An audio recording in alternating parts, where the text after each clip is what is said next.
What's up, you beautiful people? Welcome back to another episode of the Underlined and Unfiltered podcast. I'm your host, Jack, and welcome back to Scoli Sunday. I'm so excited to be here with you. I missed you all last week. I'm sorry. I got another job, and it's been a little tricky to balance this, but nonetheless, we are back, and I appreciate you all for being here.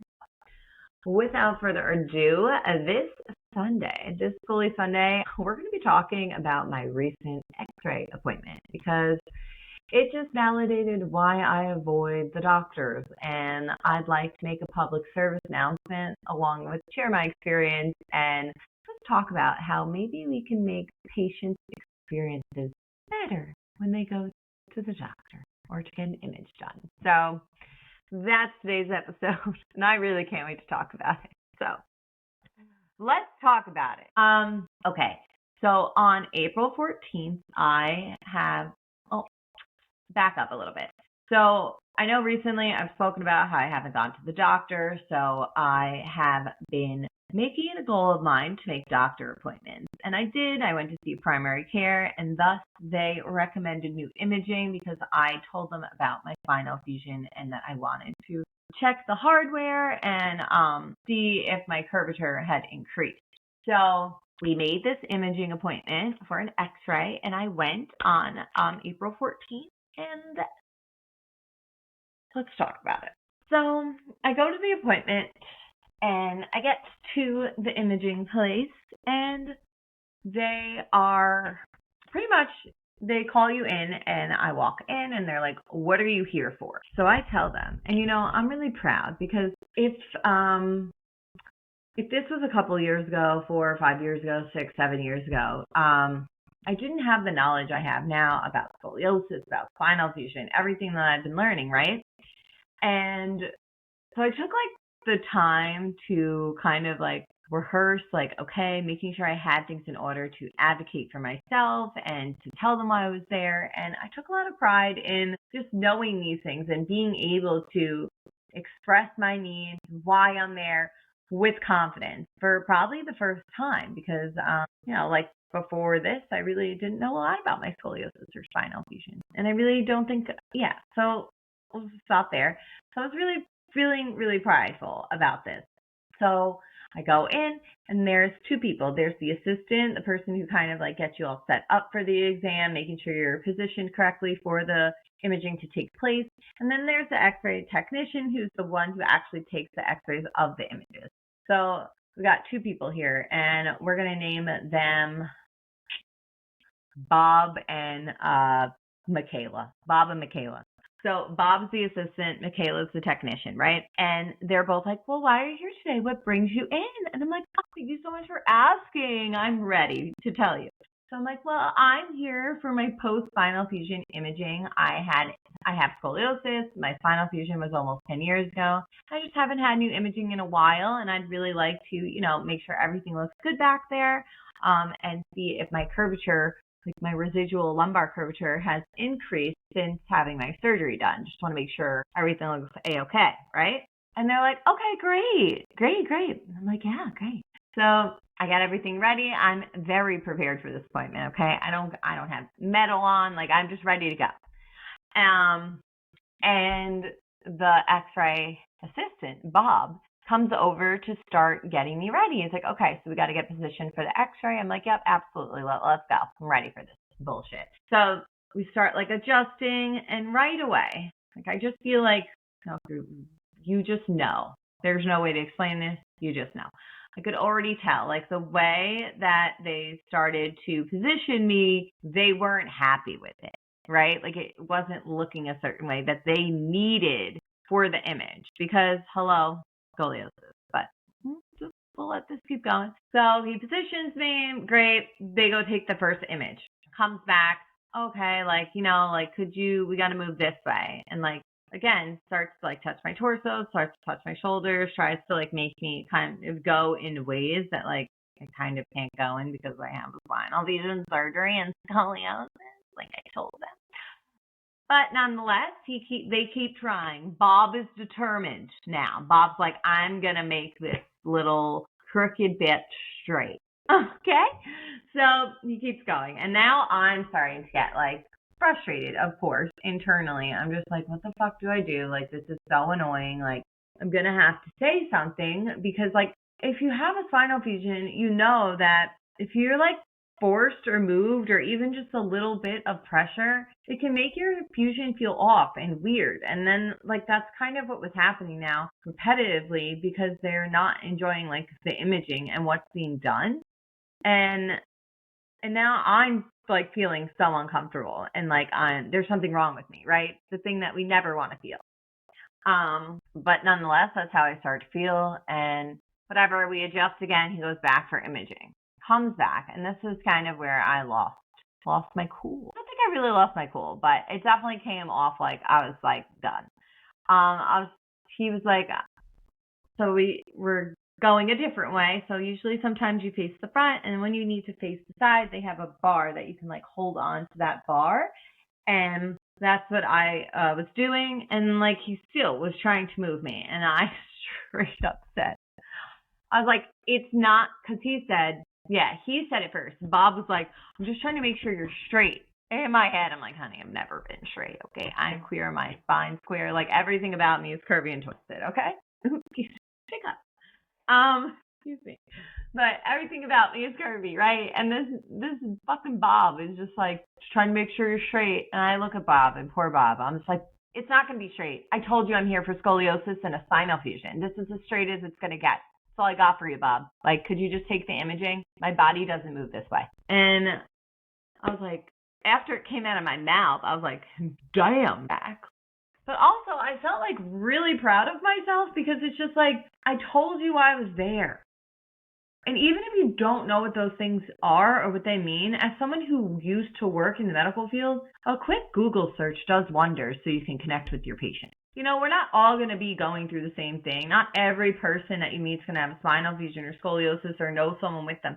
But like, you can do a quick Google search so you can better provide for the people that you're caring for. Because no one should, like, I went in feeling so upbeat and so proud and so ready, and I left there feeling like not seen, not heard, and just honestly pissed off. Like, I remember calling my sister. I was way more upset and just like, ugh. Like, you know, you just feel ugh after things like that.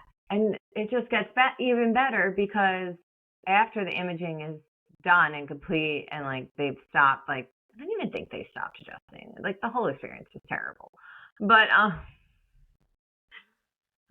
the cherry on top was after the imaging had been done, Michaela, the X-ray technician, comes out and is like, wow, you have a lot of metal going on back there. I'm like, I wish that's what I did. I shouldn't have reacted. But I was like, yeah. Like, did no one listen to me when I came in here and was so proud and rehearsed my whole sentence? And no one even listened to me. No one even cared. And that's such like a shitty feeling, especially if you are someone, like, if you understand and you have scoliosis or chronic pain or chronic illness, and you prepare and you advocate and you make sure you're prepared and you say the things, and then it doesn't even matter because it landed on ears that weren't listening. People that couldn't even Google a spinal fusion or scoliosis. Like, come on. It's just, I'm so mad about it because the one thing I really take a lot of pride in as someone who was a patient transporter and was an EMT was just how I made people feel and my connections with people when I'm with them and in a room with them and I'm able to connect with them and I'm able to, you know, ease their fears and connect with them, because that's what being in the medical field is. If you get to be a part of even just an image, you want that person to leave feeling good. You don't want them to leave feeling worse than how they started. Like, that's not the goal. Okay? These aren't bad people, of course, but you know, it's just like a public service announcement to do better. A quick Google search can do wonders, really. Or a question, if you don't know, like, whoa, what is that? But I feel like so many people are afraid to look silly that they end up looking silly because they don't bother to know. Like, the least thing someone wants to hear is, oh, you got a lot of metal back there. Like, thanks, I know. What the fuck? Like, I don't even find it funny. I just was like, especially, and maybe like it wouldn't have bothered me as much if like I wasn't just treated like a fucking doll that wasn't doing the right like positioning and that like I was broken. Like, like I wasn't feeling good. And then for that to be the last thing I conversate with someone and I have to like just laugh, I was just like, no, this experience was not it. And something I'd like to talk about here is I know that working in the medical field is hard, okay? But like as a patient and as someone who's worked in the medical field, it's an honor to be allowed to be with someone on their journey, whatever their journey is. Whether there's someone you're rushing in a wheelchair up to labor and delivery, or you are, bringing like someone's grandma to go get an Xray, or you're bringing a young man, who needs endoscopy, or whatever the journey is, there's always a story behind it. And I feel like if we just look at things like that and understand we get to be little pieces of people's stories and we just can make them feel good in that moment, like that's the journey. I have so many stories from people in the back of the ambulance, like so many good conversations had when people were scared or in uncertain situations, or even when I worked through the pandemic, I got to, be with people because even people's family members couldn't be with them. Like that was like such a, like, I don't know, like I just wish people, I guess, were more intentional sometimes is what I mean. Like I know it's just an X-ray appointment maybe, and maybe I sound like a big whiny person, but I don't think I do. I don't think like it's the bare minimum to make someone feel good, because you don't know what they felt like. Like if this was someone who was newly fused, like, and this was their first 1-year post-op appointment, and that was the tech and that was the assistant, are you fucking kidding me? I probably would have fucking cried. I probably would have broke down. Like that energy, the vibe, like that was not it. Like you don't know where people are in their journey. And it's just like, that's why I feel like it's such a big deal to me, because like if people are just out here treating things like they're nonchalant, and I don't think it's nonchalant. It's not nonchalant to me. It took me so much to get to that doctor appointment. It took me 4 years, okay? Also, I have ADHD. If you make an appointment, you know how fucking proud of yourself you feel after that. Nonetheless, it's been 4 years since I've been, okay? It's just like, it's just so important, because I know it's said over and over and over again, but people may not remember what you say. I mean, in this case, I definitely remember what this person said, but I also remember how they made me feel, and it wasn't good. They didn't make me feel great. So, not really looking forward to a next imaging appointment now, it's just, or maybe I will and I'll be more prepared, because I'll just know like, okay, just planning to not be heard. And how shitty is that you can't even like expect the bare minimum? I don't know. It just really made me mad, because I do think about like younger Jack, like newly fused Jack, and people out there who are just going through this and who are scared and uncertain about things. And now you just have people out there who are literally technicians who look at bones and stuff and don't know how to talk to people who've gone through things. Like, I don't know. It's just, and they're not bad people, but that's just public service announcement. Be more intentional with your patients. Do a quick Google search, or you'll probably just end up on a podcast being ranted about by patients. And I just feel like it's so important to share this story, because I know my community will get it. Like, I know you will all get this and just be like, this fucking shit. What the fuck? Because that's all you can do sometimes is just like, what the fuck? And then just laugh about it, because it is comical. It's just like, what? You got a lot of metal back there. Oh, shit. No, really?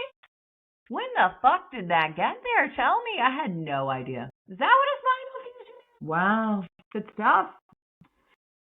Thanks, Michaela. You have a good day too, Michaela. Okay. So yeah, that was my recent X-ray appointment. It went great. That's my little jack on that. So I also thought, talking about this and stuff like that, talking about spinal fusion, it would be nice to answer some questions. So I do have some questions to answer. So let's move in to some questions for us. So I'll do here. Okay.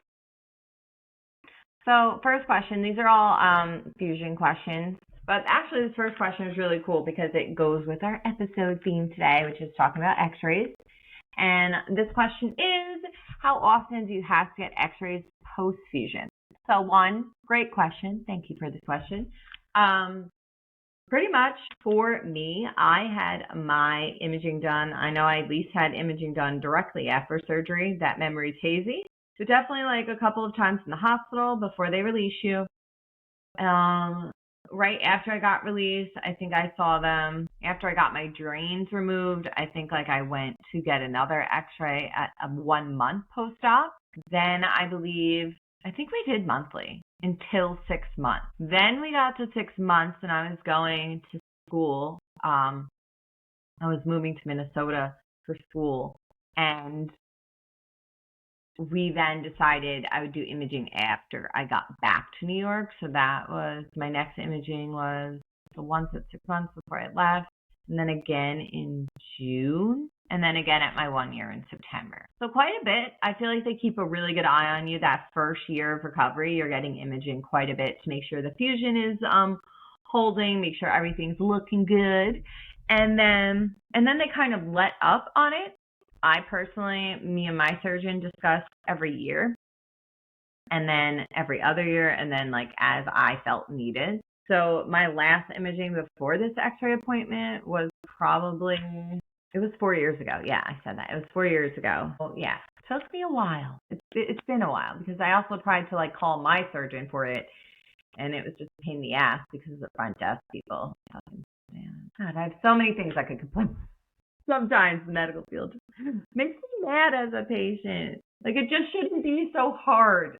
And I know it's like, anywho, but I digress. Imaging, that's what it was for me, personal experience-wise. But again, everyone is very different. But for that 1 year, I definitely feel like most people are being followed up on pretty frequently. I also just recommend like having your imaging.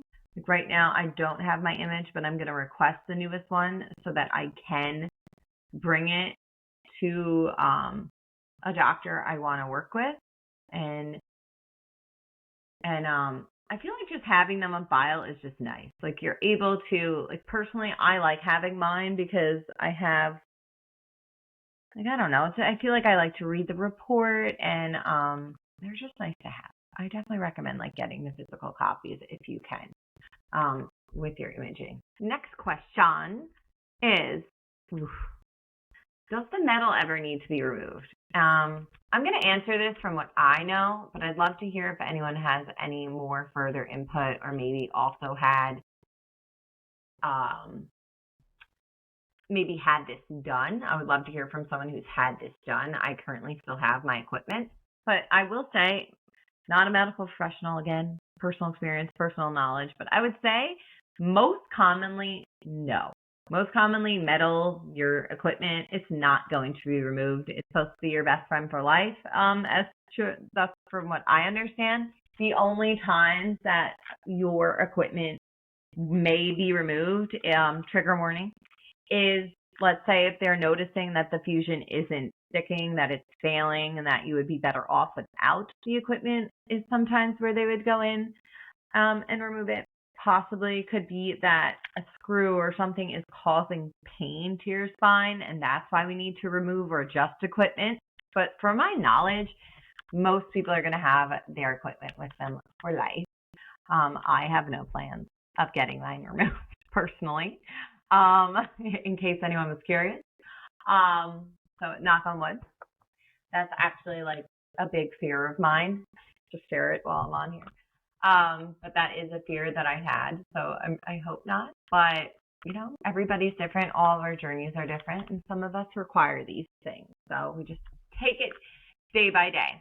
But from my understanding is no, we're keeping our equipment in unless we have to remove it or unless someone wants to. I'm sure there's many reasons, but to each his own. And no, that'd be a no for me.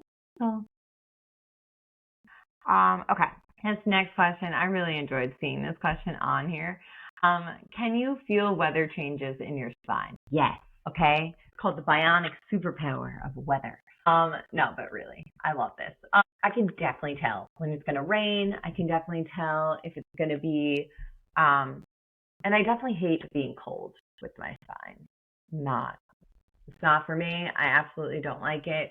But you definitely can tell if it's going to rain. I find it funny, though. I've always thought I could tell when it's going to rain because I have curly hair. I don't know if that's a thing. Whenever my hair is like curled with product, like how it is now, if I'm outside, I can tell it's going to rain. And so it just reminds me of Karen Smith from Mean Girls when she's like, there's a 99% chance that it's already raining. That's me and my fusion. I'm like, it's going to rain today. Me, my fusion, and my hair. Got the weather report for you. So I thought that question was cute. But I absolutely hate being cold with my fusion. It's not great. Not a fun time. So that kind of brings us to my next section of this section. Next part of this pod is talking to you guys about updates real quick. So what's happening with the Twisted Collective, the website, it is still not up yet, if you haven't noticed. But I'm really taking my time on this, so I'm teasing it a bit more because it is a really exciting announcement. It's going to be a lot of stuff in one place. Like I said, a lighthouse for your journey of life twist, a bunch of resources. And something I also really want to start doing is I also am a travel agent. So I've been doing courses on disability travel. I've also been just looking at how I could create like Scoli retreats like through this. So this will also be on the new website. So it is taking some time to get everything where it needs to be. But there's a lot coming for the Twisted Collective because it will just be the home of everything. It's pretty much going to be my little business. So I'm really excited to introduce it, and it will have a blog. So keep out for that. Keep looking for updates. I promise I will update soon, but this is the most recent update. Is just letting you know I'm still working on it. It will be out soon, but I just need to make sure everything is good to go before I just release it. So keep an eye out for that. And then for future episodes on Twisted Thursday, we're going to be talking about our inner child. We're going to go on that journey. Really interesting episode. Really excited to talk to you about a lot of good different things, kind of tying in with things we've spoken about in the last couple of Twisted Thursday episodes. So join us for that on Thursday. And then also coming soon is my beautiful Mama Duke is going to come on here, probably on a Twisted Thursday episode, and talk to you all about her journey just with life and triple negative breast cancer. So that's something we're excited to share with you, and that'll be a really, really, really, really deep, personal, vulnerable episode, but I'm really grateful that my mom wants to sit down and share her story and what she's going through and just talk. So definitely look out for that. I will let you all know when that episode is coming. But until then, my beautiful people, if you liked this episode, if you enjoyed the podcast, myself and the guests who come on here, please like the podcast, subscribe to the podcast on the Twisted Collective YouTube channel. You can find it there on the Unaligned and Unfiltered podcast. Go follow the podcast on Instagram, Unaligned and Unfiltered podcast. Follow me, the Twisted Wanderer. And yeah, let's just keep building this beautiful Twisted community, making sure everyone knows that they're not alone in the twists they go through in our lives. But until then, take care of your brain, take care of your spine. I'll see you next time. Love you. Bye.